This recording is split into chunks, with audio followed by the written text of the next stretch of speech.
Chapter 23, Pavavu. Happy New Year, Jarhead, Smitty said before he poured part of his bottle of beer over my head.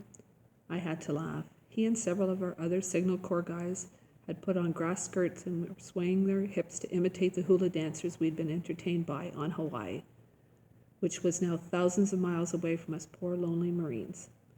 My shoulder was too stiff for me to lift my arm high enough to return the favor to Smitty, so I covered the mouth of my own bottle of beer with my thumb and shook it. Happy 1945, I yelled as I squirted foam back at him. 1945. I could hardly believe it. On the one hand, it seemed to me as if it were a few days ago when I was standing in the recruiting office, convincing the Marines that I was old enough to join up. But on the other hand, remembering the battles I'd been through and the many men I'd seen killed or wounded, it seemed as if those days when I was just a Navajo boy going to school and helping his family with the sheep were long, long ago. I wished so much that this war would be over and I could go back to being just a Navajo sheep herder again. Along with a lot of other Marines, including a bunch of us code talkers, I was now on a tiny Pacific island called Pavavu. It was hot as Bougainville and the bugs were even worse. Not only did a lot of Marines get malaria, there was also this disease carried by insects that made your arms and legs swell up. All we could do was spray DDT everywhere. Yes, grandchildren, I know that DDT is a very bad poison. But back then it was all we had to use. We used so much of it that there was a joke I started making. Hey, I'd say to the cooks in the mess hall, my food didn't taste so good today. Next time we'll put more DDT in it. The DDT didn't stop the rats. They were everywhere. Big black and brown rats. After dark, the ground rippled with them. If you set foot outside your door at night, there was a good chance you would step on one of them. My old friends, the giant land crabs, were there too. Just as many of them as there were rats. They were on the ground, climbing up the coconut trees, scratching on the sides of our tents. They never seemed to bother each other, those rats and land crabs, but they sure as shootin' bothered me. As soon as it started to get dark on Pavavu, I went inside and stayed there. But during the days we were kept pretty busy. How about Biato? That means underwater. Chow, that's frog. That would be good for amphibious. As always, we code talkers had to add to our vocabulary. Some of the new terms we were creating had to do with secret underwater demolition teams. Men trained to swim beneath the surface of the water with air tanks on their backs and rubber flippers on their feet. They looked so much like underwater monsters that it made me uncomfortable to look at them in their gear. Frogmen. Those frogmen were quietly at night in small rubber boats into the enemy territory. They did such dangerous things as laying charges on the hulls of enemy ships or placing explosives to clear paths through reefs. We code talkers knew better than anyone what those brave frogmen did, not just because we had to send messages about them. Whenever frogmen teams went in ahead of an invasion, one or two Navajos with radios were with them in their rubber boots. But you can bet that none of us code talkers ever went underwater with them. Because our code was used for top secret messages, I knew about a lot of things. I even had heard mention of new giant bombs being prepared, but I told no one. Our code was only one of the many secrets I kept. That was just the way it had to be during wartime. In fact, every serviceman in the Pacific knew secrets that had to be kept from his civilian friends and relatives back in the States. That is why every GI letter home was read by censors who often blacked out big sections. The suicide planes that the Japanese were now sending against us were among those secrets kept from those at home. Japanese pilots were no longer just dropping bombs and strafing. Now they were coming in waves of small planes called kamikazes. Loaded with high explosives, their aim was to dive right into the target, especially big targets like our battleships and aircraft carriers. Before February of 1945, the ordinary American people didn't know about kamikazes. Our commanders wanted to maintain morale back home and did not want to frighten the civilians. It was like not showing pictures of dead American soldiers. Excuse me. For the whole first year America was in the war, there were no photographs of dead American soldiers in any American newspaper. Not even one until 1943. It troubled me deeply to think of enemies so determined to kill us that they would give up their own lives. Whenever a Japanese pilot volunteered to become a kamikaze pilot, he was given a funeral service before he got into his plane. The Japanese government made it sound as if these men would be great heroes. Their deeds would save Japan. As I've said before, I've always loved reading history.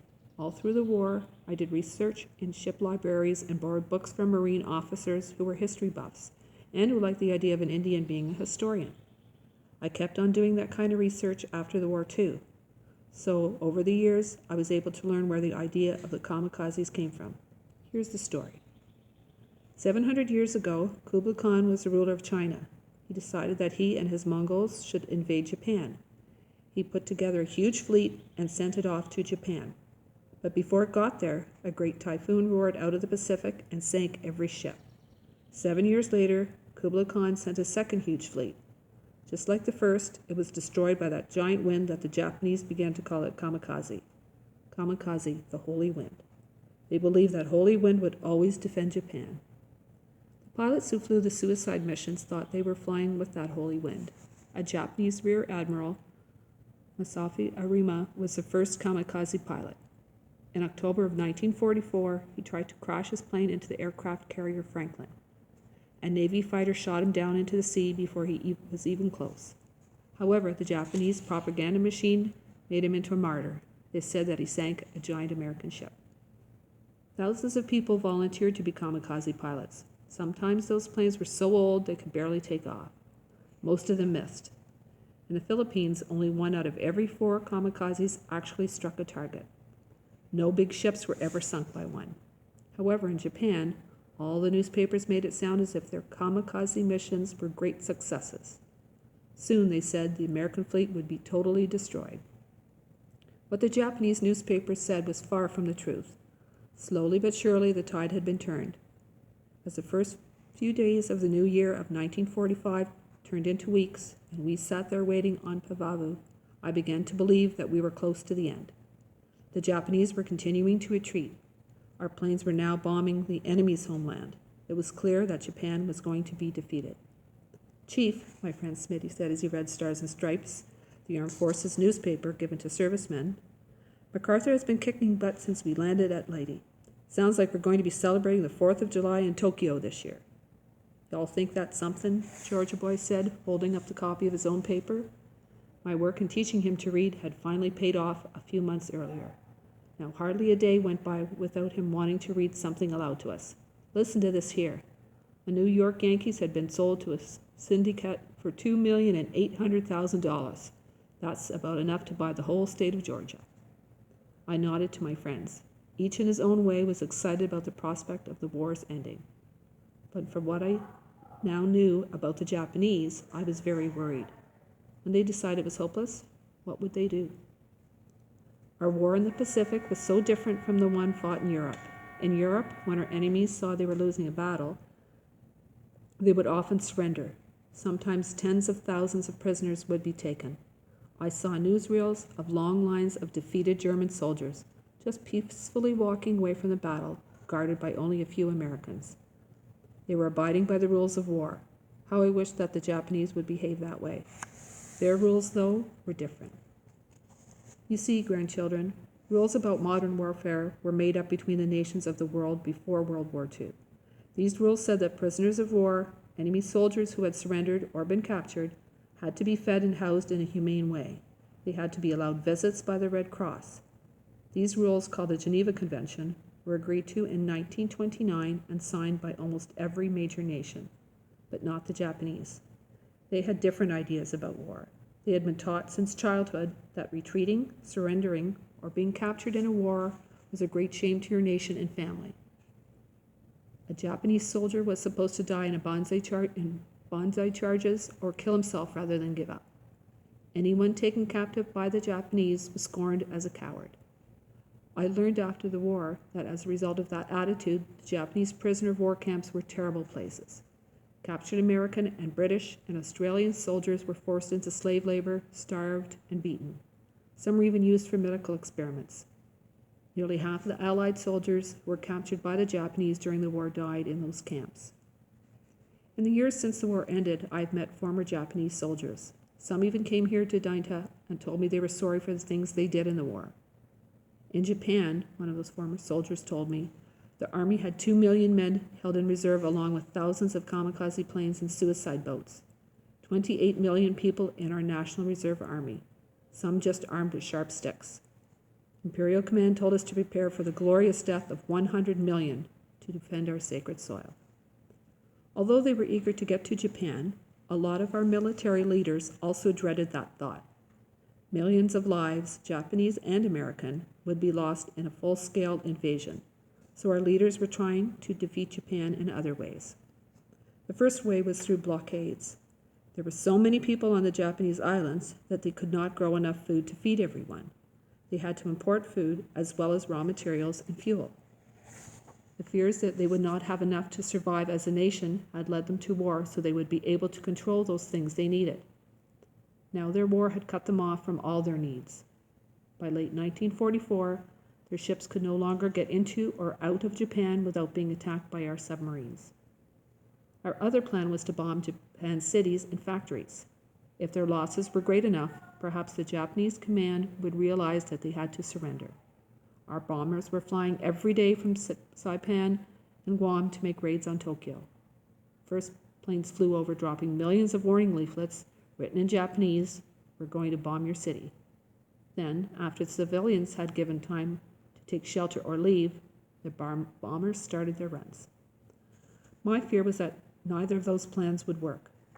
Getting back to Pavavu Island, I have to say there was one thing that took my mind off my fears. Being with other Indians, including Navajo friends from back home who were ordinary jarheads and not code talkers. There were about 400 Navajo code talkers, but lots of other Navajos served. Usually because they were Indians, the Marines put them into scout companies. There were at least 100 other Navajo Marines in World War II. Several scout companies were on Pavavu Island, and all of them had Indians.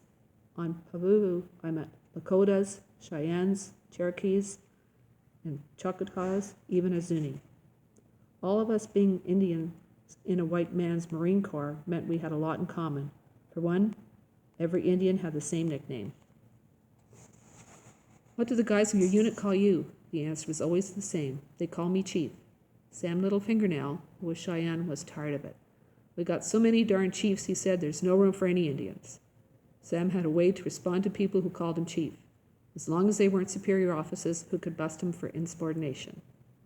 When someone who didn't know Sam called him Chief, he would answer, "What, Mr. President?" Most people got the point. I never did that, though. I knew that my own white friends who called me Chief didn't mean to insult me, and I didn't want to hurt their feelings by correcting them.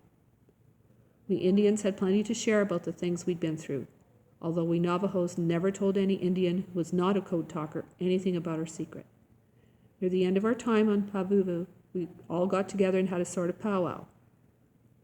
We Navajos did our ceremonial dance that honors the holy people and brings them into our midst. The Oklahoma boys did some of their dancing too, and the Zuni guys sang a kind of honoring song for everyone. That was a good time, but I knew it couldn't last, and I was right. Soon after our powwow, our orders came to ship out. We're going to Iwo Jima.